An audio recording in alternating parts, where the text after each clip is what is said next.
So, hey everyone, and welcome to another show of the Final Frontier podcast. I'm your host, Daniel Penaranda, and I'm here joined today with an incredible guest. He's Mr. Chris Stott, and he is executive chair of ManSat, as well as the founder and CEO and founder of Lone Star Lunar Development. And he shares a wealth of experience, and he's going to share some of that knowledge with you today. So, without further ado, Chris Stott, welcome, and thank you for joining me on the show. Oh, well, Daniel, thank you. Thank you for having me. It's an honor to be here, and I'm really looking forward to this. And I'm all yours. Wonderful. And, just the number of topics that we're going to cover today, it's a testament to your experience and knowledge. And we're going to cover satellite spectrum filing, financing of space companies, as well as lunar development. But before we get into that, why don't you share with us a little bit about your background and what got you started in the space industry? No, well, thank you. And well, Daniel, I've been in the space industry for over 30 years. Very fortunate to have been there. Working launch vehicles at McDonnell Douglas and Boeing. Great teams of people on the Delta launch vehicle program. Still arguably the best launch vehicle ever, especially the Delta II. But I'm biased. And then had a great time at Lockheed Martin, working Lockheed Martin space operations and working on the Deep Space Network, TDRS, and a whole bunch of other programs there. And then back in the year 2000, got the entrepreneurial bug and set up ManSat, the art of man and satellites, now the world's largest commercial provider of satellite spectrum. And prior to that, I spent a fair amount of time in and around Washington and Westminster working in politics, supporting various members of parliament and senators, and then a couple of stints even on some presidential campaigns and at the White House. So I've been blessed, very fortunate to always follow my passion. That's incredible. And why don't you share with us, for some of the viewers that don't know what satellite spectrum is, what is it and why is it important to regulate it? No, absolutely. No, the hardest thing about getting to space is getting permission.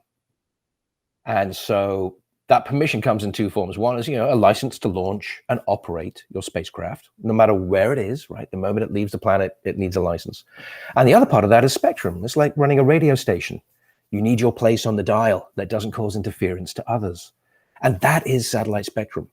Otherwise, you're just putting an incredibly expensive box of electronics in the sky and it can't do anything.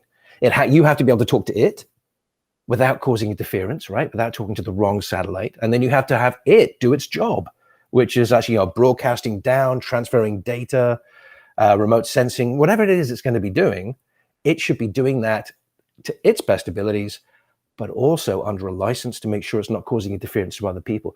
You've probably been there. You've been driving down the road and you're listening to your favorite radio station and another radio station comes in on top and you're like, oh my gosh, that doesn't, what? Imagine if that's a satellite and it's carrying critical data, search and rescue, if it's doing anything from taking Facebook around the world to taking military communications around the world. You don't want any interference. And that's the spectrum license. So if it wasn't regulated, you really render a satellite useless. Oh, completely. And so is that the whole thing. So there's a body called the International Telecommunications Union, an amazing organization. It's part of the United Nations. It's older than the United Nations. It has more members than the United Nations. Let that sink in for a second. And they are there. They were created back in the 1870s after the Franco-Prussian War to stop wars. Because people use, communications interference as an excuse to start a war. Happened in the Franco-Prussian War. Happened again in 1939 with the Second World War. And it happens all the time. And then when you throw things in space, especially during the Cold War, you don't want any accidental interference. You don't want anything going wrong. You want to be able to realize your investment. And also, satellite communications is now the backbone of communications for the entire human race. Yes, we have everything from smartphones and cell phones and Wi-Fi and 5G and 4G and all these other amazing things happening. But the backbone of that, which also rides on top of cable fiber, is satellite. And you want that working. So that's where that comes in. Great. And how did you start ManSat, and how does it assist in filing for spectrum? No, well, thank you. Great question, because it's two ways, right? One of the ways, I was sitting in class at the International Space University doing the master's program. Great organization, fantastic place to be involved with. And I know you are too. And it's a superb organization, very inclusive, not exclusive in its alumni. And they were talking about how people get satellite spectrum and about how only governments can get satellite spectrum. And then they license it back down into their nations, to their different corporate entities and different governmental entities, right? And I was just sitting there thinking, oh, that's interesting. Well, I'm originally from the Isle of Man. I'm an American citizen now, but originally from the Isle of Man. And I thought, whoa, the Isle of Man could do this. I wonder why we don't. So that was in the back of my mind. And then I was working in the industry and working in the launch vehicle sector in business development, and would talk to customers, and they'd say, are you ready to buy our launch vehicle yet? It's only X amount of millions of dollars for so many, 8.5 minutes of work. Come on, are you ready to buy it? And they'd all go, oh, great, thanks, Chris. But we're almost there. And I say, well, what's holding you up? And they say, well, we can't get our spectrum organized. It's taking longer than we thought. This is a harder process than we thought. And I thought there has to be a better way of doing this. And so and this is in the mid 90s. So just as Thomas Friedman, the great author on economics, was talking about the flat earth, the idea of globalization, the idea of you can access different markets and different jurisdictions, the sort of light bulb went off, and went back to talk to the Isle of Man government and said, look, why don't we do this? We're a crown dependency. We have slightly more rights than overseas territories, with great people too. And Hong Kong was doing it as an overseas territory then. Cayman Islands were doing a bit. Bermuda was doing some. Gibraltar was very active. And I said, well, why don't we do this? And it'd be a great resource for the country, great asset. And they said, oh, yeah, we like it, Chris, but no. We're too busy, in a good way, right? The government, we're trying to reduce the size of government, not increase the size of government. It's back in like 98. And we're trying to do all these things. And honestly, we don't understand it. Why would we increase the size of government to go do something we don't understand and take that risk? And I was like, yeah, no, you're quite right. And so I sat there for a while and thought, okay, I'm at Lockheed, I'm enjoying myself, but I really want to do this. I really see this as a passion project, because I've seen a whole bunch of market demand as opposed to technology push, right? And I've had a whole bunch of customers talk to me about this. I could see the issues and I could see a way of making it better. So that's when we founded ManSat. And went and talked to the Isle of Man government again and said, okay, I understand that you don't want to do this. Totally understand why. How about we take the risk? We'll hire the people. We'll take on the insurance. We'll have the experts. And if anything goes wrong, it's our fault, not your fault. And we'll pay you a license fee. So why don't you let us do that on your behalf under a contract, monitored, by Ofcom, by yourselves, by the ITU, and by the customers as well, right? We're kind of at the short end of every straw and every stick to perform. And now we started in the year 2000, and here we are 21 years later. And we also work now very proudly also with the government of Iceland through ISAT. And we help about 17 other countries. And what we try to do is disrupt, well, today you'd say you've disrupted the process. And all we've really done is simplified. We kept absolutely adherence to the regulations. And we just, made it very transparent what those regulations were and how to work through the process. Ofcom has been an amazing partner. As has the Icelandic regulator. And yeah, it's just trying to make it easy and understandable so people can get through that hardest part of getting to space, which is getting permission. And a great team of people too. People. It's a process, but it's driven by people, and they're always very good. And one thing too, Daniel, I'll get to the next question, I know, but please, this is really important for everyone. Think about your spectrum first, and then go to your regulator and talk to them. They are your best ally, your best friend. Yes, they're overworked and overstressed and underfunded, but they can be an amazing ally when you're looking to put something in space, because it's their job to help you do that. And so the sooner you talk to them, the sooner they understand what you're doing, the sooner you understand their expectations of you in the process, the better. And it's one of those things we do see some people going there at the last minute and going, well, I built my rocket and I built my satellite and I didn't know I needed a license. Like, well, obviously they haven't watched your podcast. So the idea, right? So the idea being that, no, do that first. Understand the rules of the road before you drive that road. Monopoly. How many people listening and watching have played Monopoly? How many people read the rules before they played the game, or they just start playing the game? Right? I mean, read the rules before you play the game, and you'll probably win the game.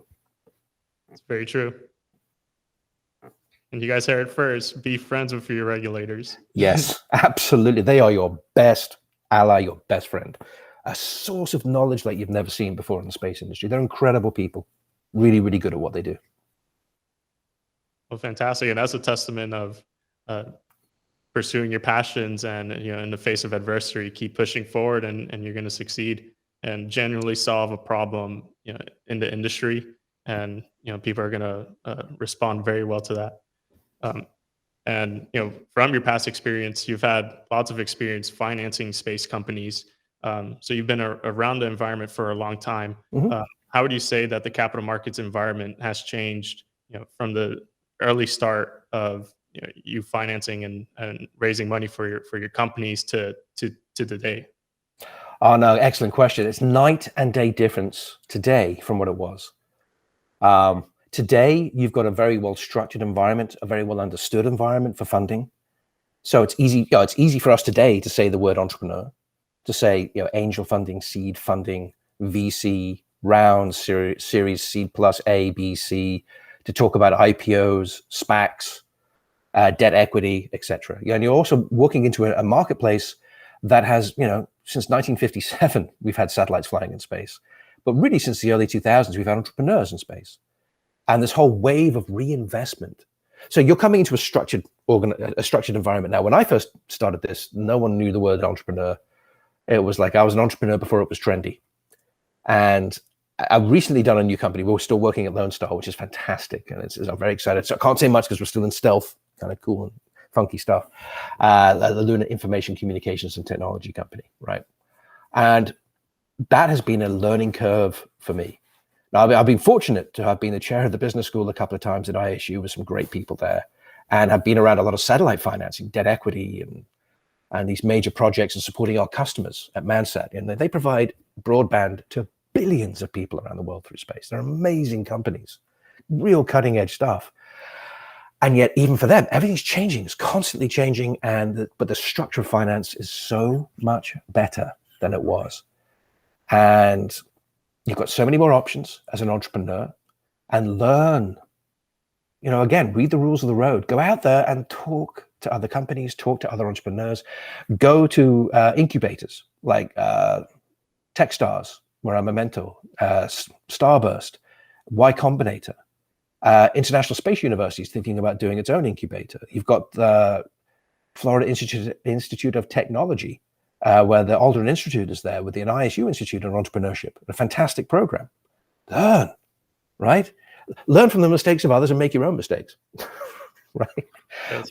And then also go check out something really helped us, and was the NVCA, the National Venture Capital Association, all right? www.nvca.org. Blew our minds. And our team we've got a great team at Lone Star, and we've all had a lot of experience in banking and finance and satellite and everything else. And it blew our minds, because there's a resource there for you to go look at documents and go look at deals and everything else. And it's a tremendous resource. I get nothing for saying that either. I'm really just trying to pass on that hard-earned piece of wisdom, because it wasn't what we thought it was, right? And then, everything from vesting has changed all the way through to how rounds are done and how you communicate that. That's great. And for someone who's listening and is saying, I want to be an entrepreneur, I'm inspired by people like yourself, like Elon Musk, Jeff Bezos, and they want to start a space company, what would be one of the first steps for them to start raising money? Oh gosh, I think find your passion. Understand why you're doing this. There used to be an old joke in the space industry: how do you become a millionaire in the space industry? You start as a billionaire, right? And space is the hardest thing we have ever done as a species. It is the most regulated activity in human history. It is the sum of several major disciplines plus on top, right? It's you're riding to heaven on a pillar of fire, and it's incredible, from rocket science, engineering, business, law, policy, media, all the applications from remote sensing on upwards, right? It's incredible. And for us to actually do this as a species is huge. Larry Niven, a patron of the Institute of Space Commerce, www.change.space. Larry Niven, fantastic, over 40 New York Times bestselling author. Larry had a great quote. The dinosaurs became extinct because they didn't have a space program, right? So what we're doing in space is a passion. If you want to make tons and tons and tons of money, there's other industries. Now, you can make an absolute fortune as an entrepreneur in space. Of course you can. It's just going to be harder. Time to market is harder. Capital costs are going to be higher. Your regulatory, do it first, right? And start, that's the long pole in the tent. Get that ball rolling, even as you're thinking of your tech and your marketplace. And demand pull, not technology push. That's the hardest thing. It's the most brutal thing, because you have this idea for this new technology and it's like, oh, it's gorgeous, it's wonderful, but make sure there's a customer for it first. And do the hard thing and go talk to customers first. And that is, and I think you see that. You see that in what Mr. Bezos and Mr. Musk and Sir Richard Branson and the others have done. It's always about the customers. It's always about the team. And it's always about the vision and the passion and getting it done. And it's going to be hard. There'll be good days and there'll be bad days. But even the bad days, you're still moving the needle forward for the human race. I want to touch on a point what you said is first look for the demand and then focus on the technology to solve that problem that you realized. And I think maybe some of the engineers that are listening, they have a great idea, and I relate to them because I studied aerospace engineering, and I understand the passion of working on a project and seeing it through, and understanding and seeing that the technology works. But first, you got to see if there's a problem in the industry, and then create a solution that'll solve that problem. And like what you've mentioned it in your presentation for the Commercial Space Studies program and ISU, mentioned it many times. Most of the pitch is going to be on the market, on the opportunity. How much of that market you could capture. Have you talked to customers about it? Do they want it? And then you could talk about the technology, and maybe at most 10% of your pitch should be about the technology.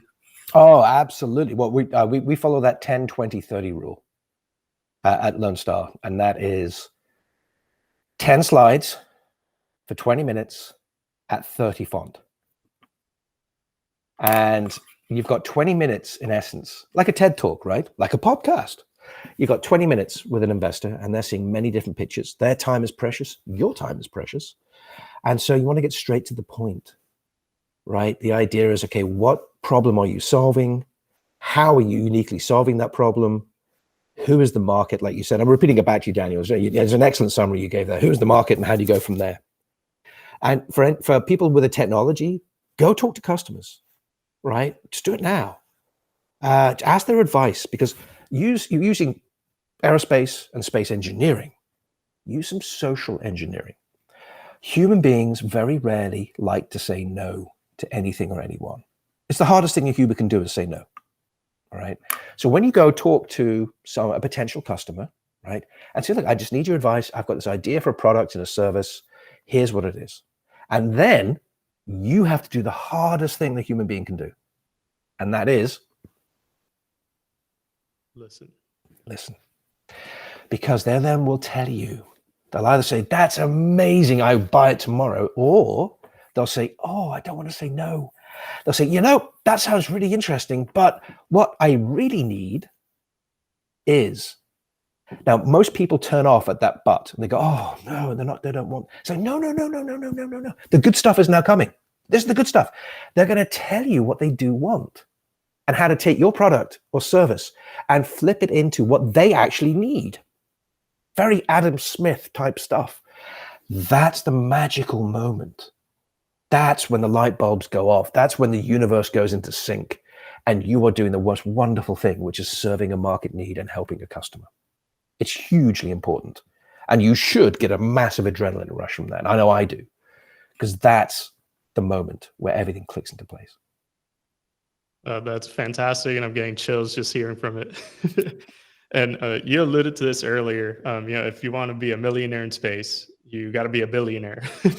And I credit a lot of that as space, and doing some sort of venture in space is very capital intensive. And even for many of the people that I've spoken to, that are entrepreneurs or CEOs, they say that one of their biggest problems is accessing capital. And one of the people they want to meet is investors and financial institutions.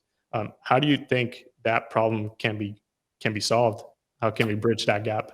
Absolutely. Well, there's a couple of couple of different ways to answer that question. One is there's a couple of key events to go to. There's a company called Euroconsult based in Paris has an annual event called the World Business Satellite Business Week. I'm sorry, Pacom, if I got that the wrong way around. He'll be listening. But we just call it Euroconsult. Normally, pre-plague, it was actually this week in Paris. And I think they're going to be in December this year. They're moving things around, everything is. But that is the largest single concentration of financiers for space. You do get a couple of events in Manhattan, New York. Morgan Stanley has a great event. So go to where the financiers are, go to where the VC people are, where the venture capitalists are, go to where the people who want to invest are, like space angels for angel investing and things like that. But really, things are changing. And so, and by the way, the human race, all of us need a huge vote of thanks, right? The future generations will thank them. At the moment, they're getting a lot of bad press, and it drives me nuts. But to Elon Musk, Jeff Bezos, and Sir Richard Branson, and others, and the people who work with them and finance them, because they are putting at risk precious capital. They are building the railroad for us. They're allowing us to go forward as a species. They're not doing this for personal altruism. And I think that is where there's this massive misunderstanding. I mean, you can go back and look at Mr. Bezos's high school valedictorian speech, where he actually quotes Larry Niven about what he wants to do and his time at the Space Studies Institute. You can go back and look at everything Elon has ever done his entire life. And you see it's driving to making us a multiplanetary species and getting to Mars. We are, and the same with Sir Richard. You go back and he talks, there's video of him back in the late 70s, early 80s saying, I want to build a spaceship and get humanity to the stars. Right? Think about what that takes. And they had to go marshal the resources, the investment, and get a return on that investment for all their other businesses to make this happen. They're putting everything they have on the line to make it happen for the rest of us. And from as an entrepreneurial point of view, we stand on their shoulders. We can now access space so much faster, cheaper, and in a regular way than we never could before. So those capital costs are coming down. It's enabling more applications in space, which is the most amazing thing. NASA's doing that. The space agencies are doing that. The NASA CLIPS program, Commercial Lunar Payload Services, stunningly good. They've created an incredible market to get to the moon. It's awesome. So barriers are falling away all the time. Throw in big data, exponential Moore's law, processing, faster computers making faster computers, as Peter Diamandis says, founder of International Space University, and Singularity, and SEDS, and the X Prize. See a pattern there? Someone who's also dedicated his entire life to trying to get the humanity off the planet, right? And so the capital costs are coming down. Go to where the investors are. Go and beat on doors. And don't forget, it'll take you, not everyone's going to get it, and that's okay. Go find the ones who do. Get to revenue as soon as you humanly can in any business plan. That's working with customers and markets. But also, years from now, look back and go, oh my goodness, if we didn't have a Musk, a Bezos, and a Branson, I honestly don't know where we'd be as a species. Yeah, suffering the slings and arrows of outrageous fortune, but they are, and they're doing it with their chins firmly held forward, and thank goodness they are, and that's fantastic. And I don't say that lightly. I mean, they're absolute heroes. Absolutely. Putting it all at risk, the precious money that they've created with all their hard work. Absolutely very, very inspired by them. And if they ever hear this, thank you. Yes, massive thanks. Yes. And I even heard in an interview with Jeff Bezos in a David Rubenstein book, How to Lead. He mentions that his goal with creating Blue Origin is to create a platform similar to how UPS and FedEx help get Amazon started. He wants to create a platform so that other people in the future, other entrepreneurs, could use his platform as as he's used in the past as a method to get up into space and drop payloads on the lunar surface or on Mars. So yeah, very inspiring. And to your point, I've heard his valedictorian speech, or mentioned that you mentioned that he wanted to create a $1 billion company so that he could finance a space company, and it's incredibly inspiring. Exactly right. We only get one life. Why not dedicate your life to saving the human race? What's the greatest gift we can leave to future generations? And that's access to that energy and resources of space, to be a multiplanetary species, to do what the dinosaurs failed to do, right? I always go back to that Larry Niven quote. He's an awesome author too. Him and Jerry Pournelle, and may Jerry rest in peace. He was our first patron at the Institute. We're actually getting ready to republish their book, A Step Farther Out, the world's first ever book on space economics, seminal in its stuff. But yeah, the dinosaurs became extinct because they didn't have a space program. How do we know that? We haven't found anything up there, and we still find their bones everywhere down here, right? Yeah, occasional asteroid, not a good thing to hit the planet. Yeah, mine them before they come this way. Yeah. And there's evidence that happens more often than you think. Absolutely. Well, there was that moment where they kind of blanked it out on some of the more descriptive words that were used by some of the Apollo astronauts when they actually looked back at the Earth, and they said they went to the moon to discover the Earth. They went back and went, "Oh my gosh, look at all those craters." They didn't use the word "oh my gosh," and they were like, "Uh-oh." It was like that Scooby-Doo, "Uh-oh." We have a problem. And it's like, yeah.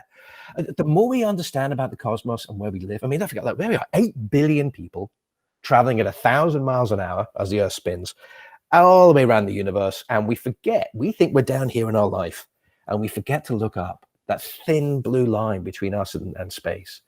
And there we are. I mean, all the people who've come before us and all the people who will come hence, we are here at this quantum bow wave of temporal possibilities of how we drive things forward. Don't be a passenger, be the pilot.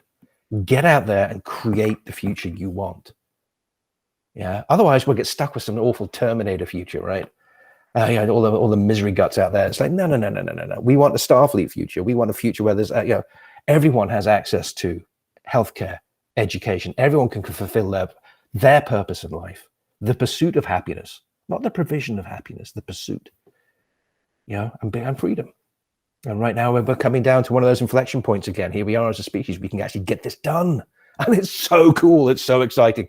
And you can make some money at the same time by solving humanity's greatest problems. Again, as Dr. Diamandis says, it's a fascinating time to be around. And now your main focus is on Lone Star Lunar Development, and helping push humanity to a sustainable future, and utilizing the resources that are in the cosmos, which is literally infinite amount of resources to preserve what we have here on Earth. I don't want to dig too deep into Lone Star, but if we could touch a bit about lunar development, is there really a commercial possibility? Are investors looking towards the lunar landscape and risking their capital there, or are they still a little bit risk adverse? Oh, wow. I know, right? So you've got to find some very visionary, forward-thinking investors. And we've been very fortunate at Lone Star to have found them. We have some incredible backers, real visionary types. And they see what we're doing. They see what we're trying to accomplish, and we will accomplish. Don't forget, in our world, failure is not an option. Right? This is it for us and our team. This is our future. This is what we've always wanted to do. This is what we were put here to do, is to get this done. Gaishido. So look that up. It's fun. There's Bushido.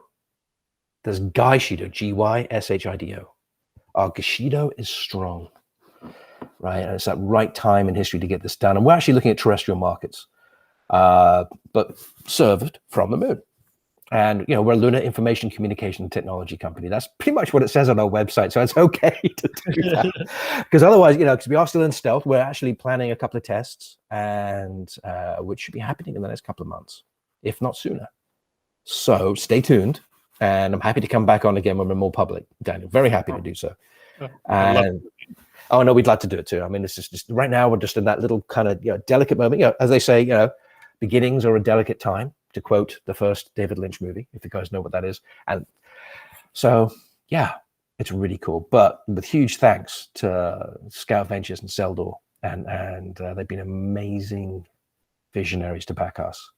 And they can see what we're doing. And it's incredible to have good, strong partners behind you. It makes the difference. And that is one thing I would say to the people looking at funding out there. Find someone you're simpatico with, someone who understands your dreams and their passion, and also how you're going to get this done. And then get it done. Gaishido. It's one thing to have a dream. It's another thing to make it happen. And, you only have the limitations that you choose to place upon yourself. So don't have any limitations. Right? Stay within the rules. Talk to your regulator. Your best friend is your regulator. and then, read the rules, get it done, and march forward. What are you waiting for? Well, life is not a dress rehearsal. We have this infinite moment. Boom, get it done. What a great time to be doing it too. When I was driving back home from dropping off my wife at the airport, I was thinking that this is quite a pivotal moment because we're kind of in a space bubble in a sense with some overvaluations of launch vehicle companies and compared to their revenue, and obviously some companies might live this shakeout, but it's a pivotal moment because if some of these companies don't produce revenues and produce their profits, we might not have another chance, or it might take a while for companies or investors to risk their capital again in the space industry. Yeah, no, I mean, I'd look at that. No, you're quite right. Those bubbles always form, right? Exuberance bubbles, etc. But mergers and acquisitions, things happen and they move forward. I mean, I remember when the first internet bubble popped, right? And that was just when we were starting ManSat, actually. And the first internet bubble popped and it was like everyone was like doom and gloom. However, look today, those companies that had their fundamentals correct, they survived, they moved forward.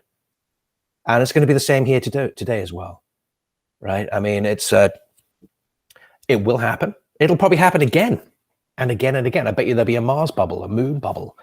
There'll be an asteroid bubble. There'll be all sorts of bubbles going forward, right? But the need is there. The demand is there. The market is there, and it'll be served. And so when I look at this too, I always look at the satellite communications marketplace. So the Space Foundation came out with their report recently, their annual report. And I think they said, was it $447 billion last year? And I remember about 10 years ago, it was a $300 billion industry. And 10 years before that, it was a $100 billion industry. That growth is from satellite communications. That ain't going away. And that's growing, both LEO and GEO and MEO. There's more demand for telecoms than the human race than we can meet. Right, even all fiber, 5G, 4G, everything. Gosh, like the tsunami of demand coming in is incredible. And so, yeah, but there's a lot of listed companies out there on the exchanges, and people go, "Oh, these new space companies are the first." I'm like, they're not kind of the first. There's been a whole bunch, and they're doing very well, right? And then you've also got like Redwire went this week, a fantastic SPAC. I mean, really well valued. I was really impressed with that, and we've worked with them a couple of times. At Lone Star and some of our other companies, and they're first class. They're really good at what they do, and it's great to see that. So you've got strong companies coming through. You've got lots of launch vehicle companies. You've got lots of satellite companies, remote sensing companies, but that's okay. That's the market. That's Darwinian evolution in the marketplace, right? You've got all these new ideas coming into play. Which idea will be the winner? It's like Iron Chef.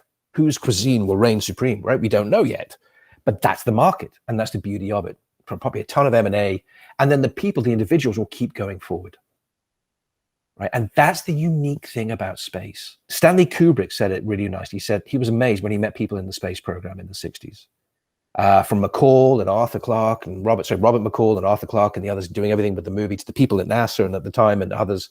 He said they have a glow about them.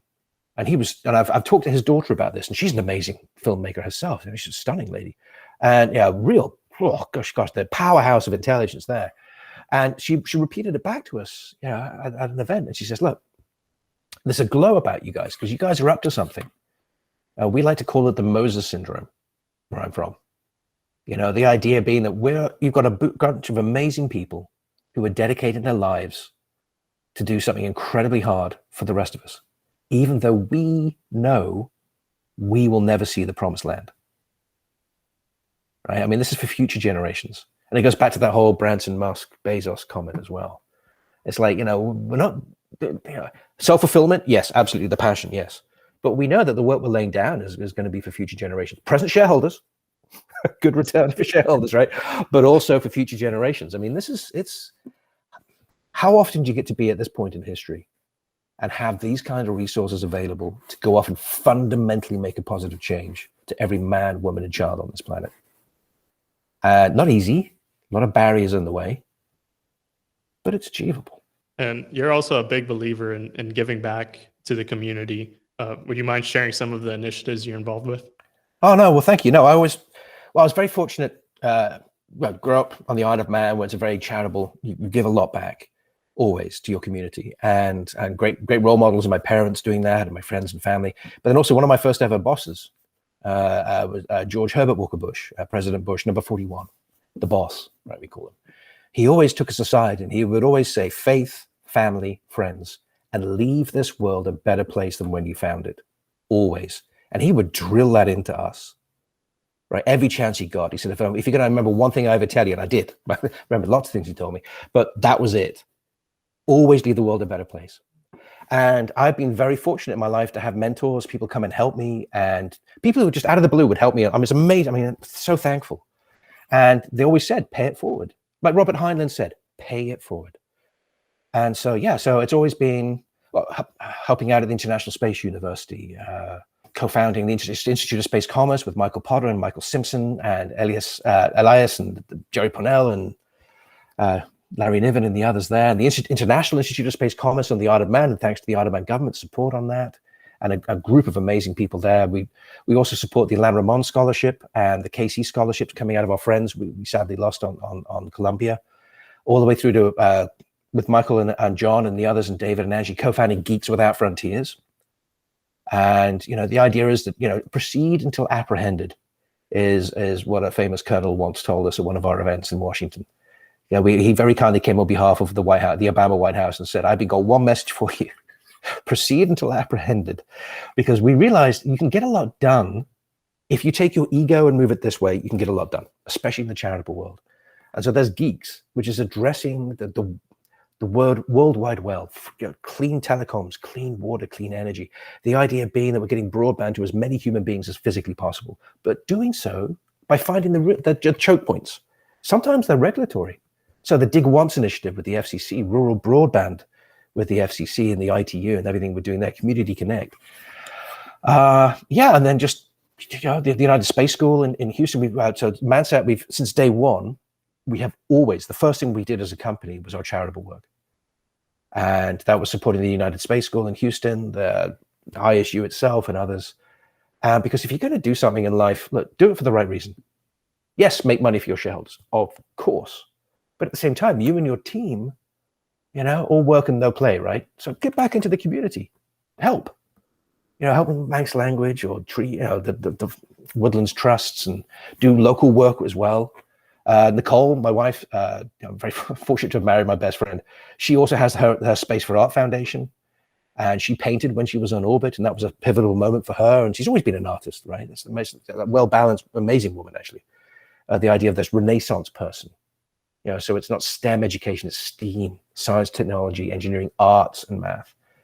And that goes back to that being inspired by Robert McCall and the artists. And, that's why art is so important. Storytelling in the space industry. I mean, we're very fortunate to have every news service in the world has a space segment, right? Every major film, every highest grossing film has been a space film. We have incredible art and energy, and we have this unbroken link and chain all the way back to Jules Verne and Alexander Dumas, and even back to Aristotle and Socrates talking about space and the vision of the future. And so it's leaned into that campfire, that storytelling, that Paleolithic, Neolithic, that desire in us, that part of our reptilian brain. Get into space and put something back in the community. It's your community. Don't forget, we're doing this to save the human race. Right? That's the whole point of everything we're doing, to make life better for every man, woman, and child around us. At a profit, of course. That's why should the taxpayer pay for this? Taxpayer should pay for what it pays for. Space is at that point where sometimes the burden can go back to the capital markets and they can make some money. And guess what? Capital markets make money. They pay tax. It funds the space program. So commercial activity in space is a good thing. It's caressing the caress. It's a virtuous circle. It's okay to make money. That's, a shocking thing in our day and age. Money makes the world go round. It's all right to make a profit. It's okay to go buy a car because that employs all the people who built the car. It's okay to go out to a restaurant. That employs everyone at the restaurant and the farm who did. Yes, there's this bizarre echo. Dr. Jeffrey Mamba, CEO of Nanoracks, says it very nicely. He says, don't be haunted by the ghosts of the past, right? We have this whole issue of all this. We had to grow up during the Cold War, all right? And all that nonsense of communism and socialism. That ism has taken the lives of more human beings than disease itself in the last 100 years. Shocking, right? It's like it's okay to make a profit because that's what keeps this whole economy turning around and actually funds the governments to go back and do services. It's a virtuous circle. See, look, I'm chip on both shoulders. I'm very psychologically balanced about that one. I'll go off forever on that one. But look, why did Gene Roddenberry call it the enterprise? Right? Commerce is good. Yes. And another topic that we touch on during the show is what makes a great leader in this industry? You're always going to get lots of different takes on that, right? And this is just my personal take. This is just, and I say this oddly sometimes. I would always say, be humble, look after your people, look after your customers. Look after your people, look after your customers. Put yourself last, not first. Always. If you walk in a room and you find yourself surrounded by a bunch of yes people, run screaming from that room. You want to build a team of people around you who will challenge you, who will question you, who are diverse in their backgrounds, their thinking. They should have good experience in what they're doing, right? But they should challenge you. You, as a leader, you should always be the stupidest person in the room in the space industry. Always, right? And then find amazing people and then delegate to them, give them clear goals, and then make sure they have the resources available to them to go meet those goals and fulfill what the customer needs. And that's just me personally, right? I mean, if you really push, I always say to people, you've got to be a blend of Kirk, Spock, and Cisco. A touch of Janeway, in a good way, right? I love my coffee. Salute to Janeway. So I mean, the idea is that sometimes you've got to be, you've got to believe in yourself, and you have the vision, you have the passion, you make it done. You say, look, sorry, no, guys, look, I'm CEO. It's on my shoulders. You take responsibility. We're going to do this. I can see the way forward. You might not see it, but I do. We're doing this. Other times, that's Kirk. Other times, you've got to go a bit Picard, where you've got a group of people around you and you take their advice. Let them talk through some problems and you go, okay, that's really interesting. Okay, we're going to do this for this reason. And sometimes you've got to realize that your idea might not be the right idea, right? And that's interesting in itself. Also, you're not going to be the highest paid person as a CEO or a leader in the space industry. If you are, sometimes your salespeople should be the highest paid people in your company. Why? They're on commission. They're getting results. No sales, no company.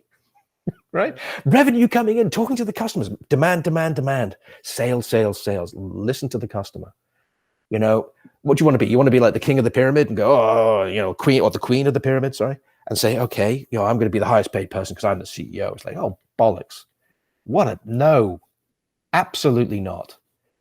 You want to say to the person who's pulling in the revenue and talking to the customers, I want to incentivize you as much as humanly possible to get out there and bring customers into us and make sure we're fulfilling those customers' needs. So demand, customers, look after your people, look after your customers. Yeah, by the way, your customers also include your shareholders. You must always have a return. The sacred trust is huge. That's not your money. It's their money. They have entrusted you with their money to take it and do something amazing with it and grow it. Not just a return on each share, but also value. And you're talking about this, how the bubbles and growing in companies and everything else. And shareholders see value in different ways. As long as your shareholder sees value, that's a good thing.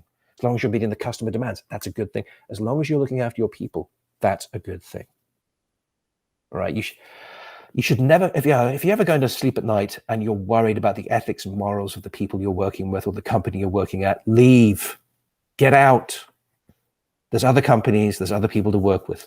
Surround yourself with people of good honor, focused, with amazing abilities, incredible intelligence. Listen to them, delegate to them, get it done. And as General Patton used to say, tell them what to do, not how to do it.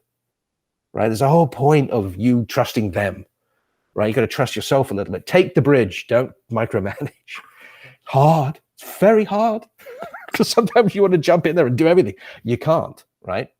And that comes with a bit of age and wisdom, and it's not easy. It's really not easy. But then if it was easy, everyone would be doing it, right? I think that was a phenomenal response. And who from the audience do you want to reach out to you, or who are you willing, want to meet that you haven't been able to, and they're listening, and you want them to contact you, and how can they contact you? No, well, Daniel, thank you. Thank you for having me today and listening to my ramblings. It's awesome. And I really appreciate it. And as you said on the leadership side, thank you. And because every good leader should be trying to replace him or herself frantically with someone better, right? That's always the goal too, right? For us, so if you have any questions at all on regulation of space, spectrum, how the ITU works, how do I do all of this? Oh my gosh, what do I need to do? Please contact us at ManSat, mansat.com, ICESat. ICESAT.com. Please contact us. Just reach out through the website or through LinkedIn. Myself there as executive chair. Catherine Gazinski is our amazing CEO. Fantastic. She's a powerhouse, as is our chief technology officer, Dr. Jennifer Stone, powerhouse. Rachel Beatty, our CFO, powerhouse. And then our chief consulting officer, Alexis Martin, powerhouse. They're great people. Definitely can reach out to them on LinkedIn or mansat.com. And then if you're interested in the moon and everything else, yeah, please drop us a line at lonestar.space. That'll be coming up soon. If not, check out lonestarlunar.com as well. But that'll probably just push you to lonestar.space. But we are still in stealth. Sorry about that. Bit mysterious, but we'll be coming out soon in a good way. Yeah, so if you have questions, just pop me a link on LinkedIn or chris.stott@mansat.com. on spectrum and regulatory issues, and we will help find the right person for you. And that's the other thing too. It's our goal to make sure that you're looked after, right? Sometimes we might have a great solution, and sometimes we often know people who have better solutions than us. Very rare, but we do. And it all depends on your needs. And we'll always put you in touch with the right person, because look, we want you to be successful. If you're successful, the human race is successful in space. And if you're successful and it's a different solution than we have, fine. That means you'll come back to us when you do have a need for us, and that's okay too. So we're here to help you. Space is a small community of people trying to do amazingly hard things. And the more we talk, the more we help each other, the better. So please reach out to us. Great. Thank you, Chris Stott. It was an absolute pleasure to have you on today. And to everyone listening, you're watching or listening to the Final Frontier podcast. And if you like this show, if you liked this episode, please subscribe if you want to keep up with them, or visit our website at thefinalfrontierpodcast.com, and you can keep up to date on all the episodes there. Thank you guys again. I hope to see you soon. Bye-bye.